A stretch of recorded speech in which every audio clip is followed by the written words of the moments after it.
ఈ బిజినెస్ ఏదైనా మీ ఊర్లో ప్రమోషన్ చేయాలంటే అది సుమన్ టీవీతోనే సాధ్యం. ఇప్పుడే సంప్రదించండి.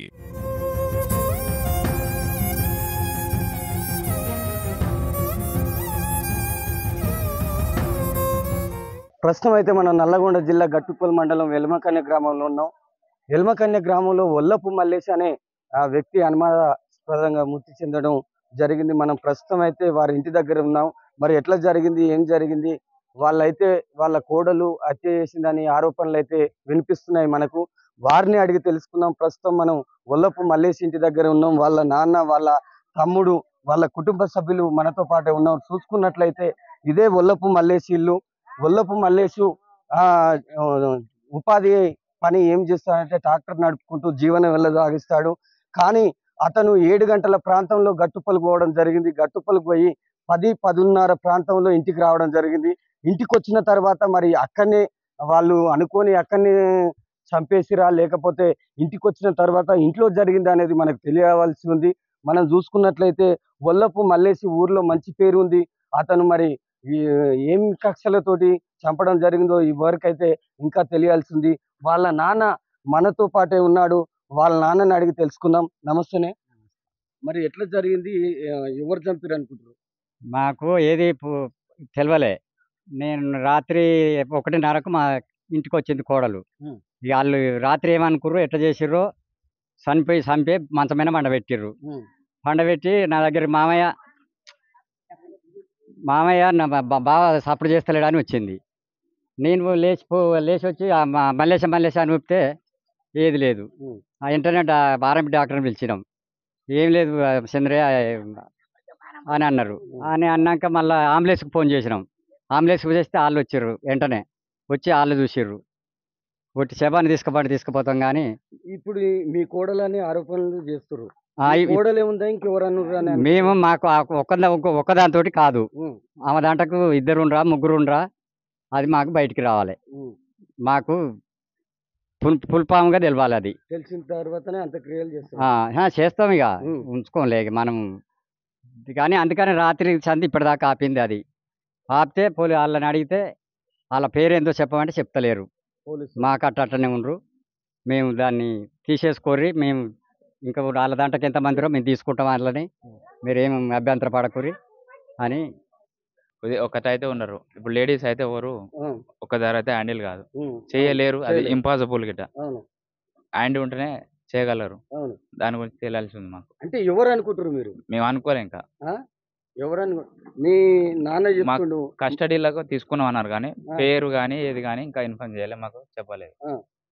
మీ నాయన అయితే ఏమైనా ఆరోపణలు చేస్తున్నారంటే మీ నాయన కానీ మీ అమ్మ కానీ మా కోడలే చేసిందని వాళ్ళు చెప్పడం జరుగుతుంది.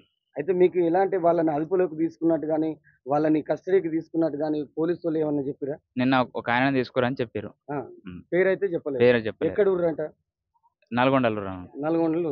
ఏ పోలీస్ స్టేషన్ అని చెప్పలేదు. ఒల్లపు మల్లేష్ ఇంట్లోకైతే రావడం జరిగింది. ఒల్లపు మల్లేష్ ఇదే దారి గుంటా రావడం జరిగింది. వెనక సైడ్ ఒక రోడ్డు ఉంటుంది, అక్కడ బండి పెట్టి రావడం జరిగింది. కొత్తిల్లు కూడా కట్టడం జరుగుతుంది. ఇక్కడి నుంచే మల్లేష్ వచ్చి ఇదే మంచం మీద పండుకున్నట్టు వాళ్ళ తల్లిదండ్రులు అయితే వాళ్ళ కొడుకు గిట్ట చెప్పడం జరుగుతుంది.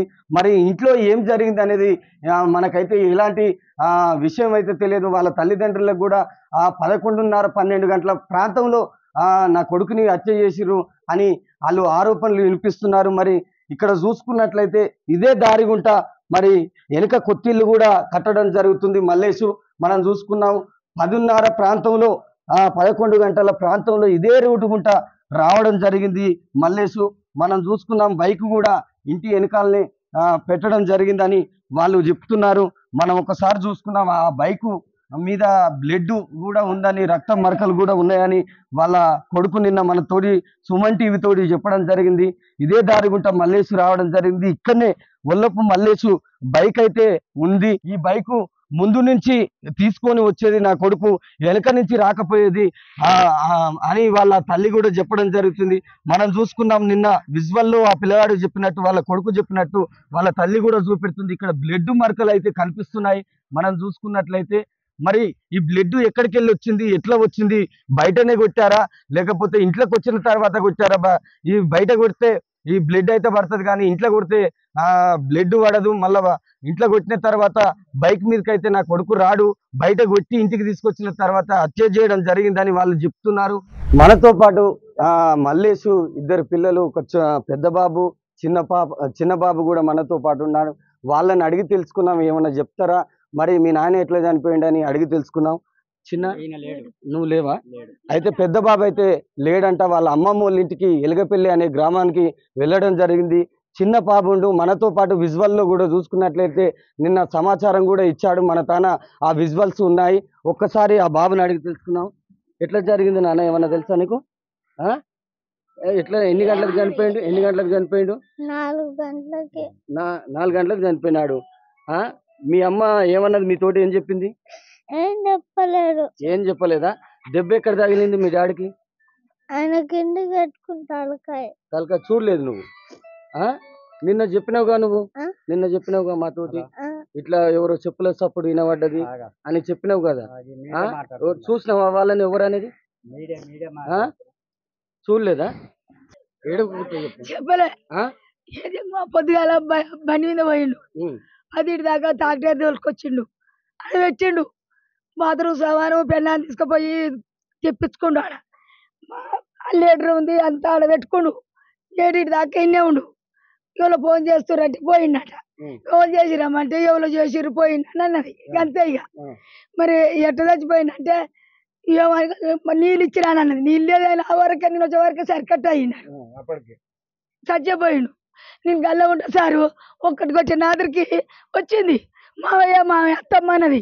అత్తమ్మ అంటే నీ కొడుకు సపోర్ట్ చేస్తలేడు అన్న అంటే ఏమైంది అని ఏడుకుంటూ వస్తూనే ఉన్నాను నీదట్లా.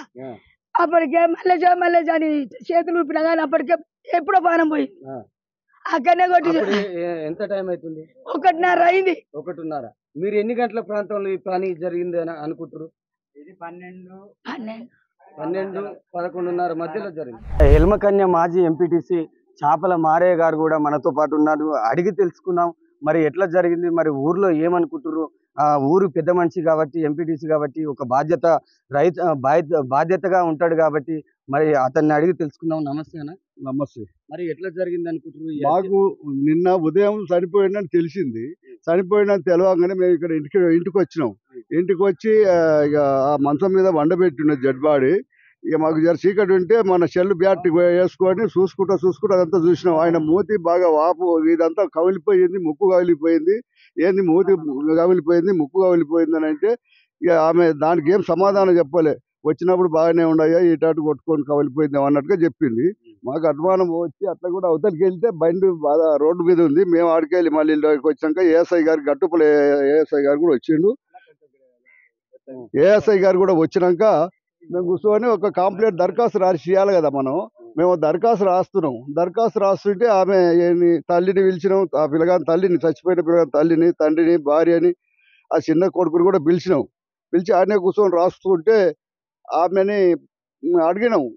ఫస్ట్ ఆమె కదా ఆమెకు ఉన్నది, చచ్చిపోయిన డెడ్ బాడీ దగ్గర ఉన్నది కాబట్టి, ఏమమ్మా ఎవరు లేరు, మీరు ఇద్దరే ఉన్నారు, నీ భర్త చచ్చిపోయిండు, ఏం జరిగిందో వాస్తవం చెప్పంటే, అయ్యా ఆయన 10:30కు వచ్చిండు, 10:30కు వచ్చిండు, ఇంటికి వచ్చిండు. ఇక నాకు కూర్చుండు, నాకు ఇక ధూపు అవుతుందంటే నీళ్ళు ఇచ్చిన, ఇక తాగిండు. నాకు నీరు వస్తుందని పండుకో అన్నాడు. నేను పండుకోక ఆయన పండుకున్నాని అంతవరకు చెప్పింది. అని చెప్పినాక తర్వాత ఇక మరి ఈమె మాటలు కొంచెం జర డౌట్ వచ్చింది మాకు కూడా. ఇక వాళ్ళ ఇంటి వాళ్ళకు ఆమె చెప్పాలి కదా అని చెప్పి మేము పిలిచి ఆడికెళ్ళి మళ్ళా చంద్రయ్య తండ్రిని అడిగినాం. చంద్రయ్య అడిగితే బాబు ఎక్కడో చేస్తుడు, సపోర్ట్ చేస్తలేడు మామయ్య అని ఉరికొచ్చిందని చెప్పిండు. మరి బాబు ఎక్కడో చేస్తున్నాడు, ఇద్దరు ఇక్కడనే ఉంటారు వాళ్ళు. వీడికెళ్ళి బయటకు వెళ్ళి ఇంటికి ఊరికి చూస్తే అయిపోయిండు. గట్టుపల్ సిపిఐ మండల కార్యదర్శి కూడా రమేష్ భీమనపల్లి గారు కూడా మనతో పాటు ఉన్నారు. వారు కూడా మనకు సమాచారం అందిస్తేందుకు ఉన్నారు. అన్న చెప్పండి అన్న, మీరు ఏమనుకుంటారు? ఊరు పెద్దగా, ఊరు ఒక గ్రామ, ఇదే వార్డుకు మీ భార్య కూడా వార్డు మెంబర్ అని తెలుస్తుంది. మరి అది ఇలాంటి వాళ్ళని ఏం చేయాలనుకుంటారు? ఏం లేదన్నా, నిన్న పొద్దునట్టు ఉదయమే మాకు తెలిసింది. ఉదయం 6 గంటలకే తెలిసింది. 6 గంటలకు ఇక్కడ ఉన్న సమాచారం మాకు ఇచ్చిరు. ఇచ్చిన తర్వాత మేము వెంటనే మంచి పిల్లగాడు ఎట్లా చనిపోయాడు అన్న బాధ, ఆవేదనతోటి మేము వెంబడే ఇక్కడికి రావడం జరిగింది. వచ్చిన తర్వాత వాళ్ళకు కూడా, ఆ తల్లిదండ్రులకు కూడా దిక్కుదోసని పరిస్థితిలో ఉన్నారు. వాళ్ళు ఏంటంటే మనం అడిగితే మాకేం తెలియదు, అన్న విధంగా చెప్తున్నారు. చెప్తుంటే మేము అప్పటికే కొంత ఏదైనా కానీ అని పోలీసు వాళ్ళకు ఇంటిమేషన్ ఇవ్వాలన్న ఆలోచనతోటి మేము పోలీసులకు కూడా ఇంటిమేషన్ ఇవ్వడం జరిగింది. ఏఎస్ఐ గారు, కానిస్టేబుల్ కూడా ఇక్కడికి రావడం జరిగింది. వచ్చిన తర్వాత పంచనామా చేస్తున్నప్పుడు మరి అంత గ్రామ పెద్దలు ఉన్నారు, వాళ్ళ పాలోళ్ళు వీళ్ళందరూ కూడా ఉన్నారు. మరి మాజీ ఎంపీటీసీ మారయ్య గారు, నేను వీళ్ళందరం ఉంటే మమ్మల్ని కూడా లోపల పిలిచి పంచనామా చేయడం జరిగింది. జరిగినప్పుడు మేము తల్లిదండ్రులను కూడా అడిగినాం. ఏమని అడిగినామంటే, అసలు ఎట్లా జరిగింది, ఏమన్నా మీకు ఏమైనా తెలుసా అంటే, మాకేం తెలియదు అన్నది. తెలియగానే పంచనామా రాసి మొత్తం అన్ని బాడీని మొత్తం అంతా చెక్ చేసిన తర్వాత ఏమన్నా యాక్సిడెంట్ అయ్యి బండి మీదకి వెళ్ళి పడ్డదని చెప్పారు. బండి మీదకి వెళ్ళి పడ్డది కాదు, ఇది దాదాపు హత్యనే అని మేము అనుకున్నాం. అనుకున్న తర్వాత ఆ బాడీని కూడా మొత్తం అన్ని బట్టలు అవన్నీ తీసి చూస్తే ఎక్కడ దెబ్బలు తగిలినట్టుగా లేదు. కాకపోతే ముఖం మీద మచ్చలు ఉన్నాయి. మచ్చలు ఉంటే మళ్ళీ మన భార్యను కూడా పిలిచి మన ఏఎస్ఐ గారు, కానిస్టేబుల్ వీళ్ళందరం కూడా పిలిచి పక్కకు పిలుచుకొని అడిగితే ఆమె ఏం చెప్తుంది, ఎప్పుడు వచ్చినామంటే 11 గంటలకు వచ్చిండు, నాకు జ్వరం వచ్చింది, పొద్దుగాల బండలు టైల్స్ తెచ్చినట్ట, కొత్త ఇల్లు కట్టుకుంటా బాబు, ఇల్లు కట్టుకొని 10 రోజుల్లో ఇల్లు కూడా కార్యక్రమం అయిపోయేది ఉండే, అది కూడా చేయకుండా మధ్యాహ్నం మళ్ళీ వచ్చి కళ్ళు పోయిండు, అది చేసిండు ఇది చేసిండు అని చెప్పింది. చెప్పిన తర్వాత అడిగినామని అడిగితే ఇట్లా ఏమైందంటే 11 గంటలకు వచ్చిండు, ఎప్పుడైనా ఇక్కడికి వెళ్ళి వచ్చేది అంటే ఇక్కడికి వెళ్ళి ఉంటుంది ఒక room, ఎప్పుడు బాట అంటే సీసీ రోడ్, ఇక్కడికి వెళ్ళి అందరూ కూడా ఇడంగా నడుస్తారు, వెనక నుంచి కొత్తిల్లు కట్టుకుని కాబట్టి ఆ సైడ్ ఎప్పుడు కూడా పోలేదంట. ఈ రోజు మాత్రం వెనక సైడ్కి వెళ్ళి వచ్చిండు. వచ్చిన తర్వాత లోపలికి వచ్చి తలుపు కొడితే తీస్తే ఏమైనా చెప్పిండంటే నాకు ఏం చెప్పలేదు, వాటర్ ఇవ్వమన్నాడు, వాటర్ తాగాక మళ్ళీ నేను నిద్రపోయిన తర్వాత 1 గంటలకు నేను బాత్రూమ్ పోయి వచ్చినప్పుడు తర్వాత నేను బావ అని పిలిస్తే లేవపోయేసరికి నాకు కొద్దిగా అనుమానం వచ్చిందని ఏమంటే నాకు ఏం భయం అయిందని మామ ఈడ పక్కన ఉంటాడు, ఎందుకంటే వాళ్ళు ఇల్లు కట్టుకుంటారు కాబట్టి వేరే వాళ్ళ ఇంట్లో ఉంటారు వాళ్ళ మామ. ఆయన ఈడికి వచ్చిన తర్వాత నేను లేపిందంట, మామయ్య బావ లేస్తలేడు అని చెప్పగానే వీళ్ళు కూడా పోయారంట. పోయేసరికి ఏం లేస్తలేడు, అయిపోయింది. అప్పటికే ఆర్ఎంపీ డాక్టర్ ఫోన్ చేయడం జరిగిందంట, అంబులెన్స్ని పిలిపించారు, అవన్నీ చేస్తే కూడా నాడి చూస్తే నాడి ఏం లేదు, చనిపోయిందని చెప్పి నిర్ధారణ అయిపోయింది. తల్లిదండ్రులు వాళ్ళ పిల్లలు తమ్ముళ్ళు కూడా చెప్పింది చూసినాం. మరి పోలీసులు అయితే మనతోటి ఎలాంటి సమాచారం అయితే చెప్పడం లేదు. మేము ప్రెస్ మీట్ పెడతామని సిఐ ఆదిరెడ్డి సార్ కూడా చెప్పడం జరుగుతుంది. ప్రెస్ మీట్ పెట్టిన తర్వాత అన్ని వివరాలు, పూర్తి వివరాలు మీకు అందిస్తామని, మీడియాకు అందిస్తామని వారు చెప్పడం జరుగుతుంది. ఇప్పుడైతే పోలీసు వాళ్ళు ఇక్కడ ఏమన్నా గొడవలు కాకుండా మేము గస్తీ కాస్తున్నామని చెప్పడం జరుగుతుంది. మరి ఏమైంది, ఎట్లా జరిగింది, ఇద్దరు నిందితులు కూడా అదుపులో ఉందని సమాచారం అయితే మనకు అందుతుంది. కానీ ఎలాంటి సమాచారం అయితే పోలీసులు అయితే ఇవ్వలేదు.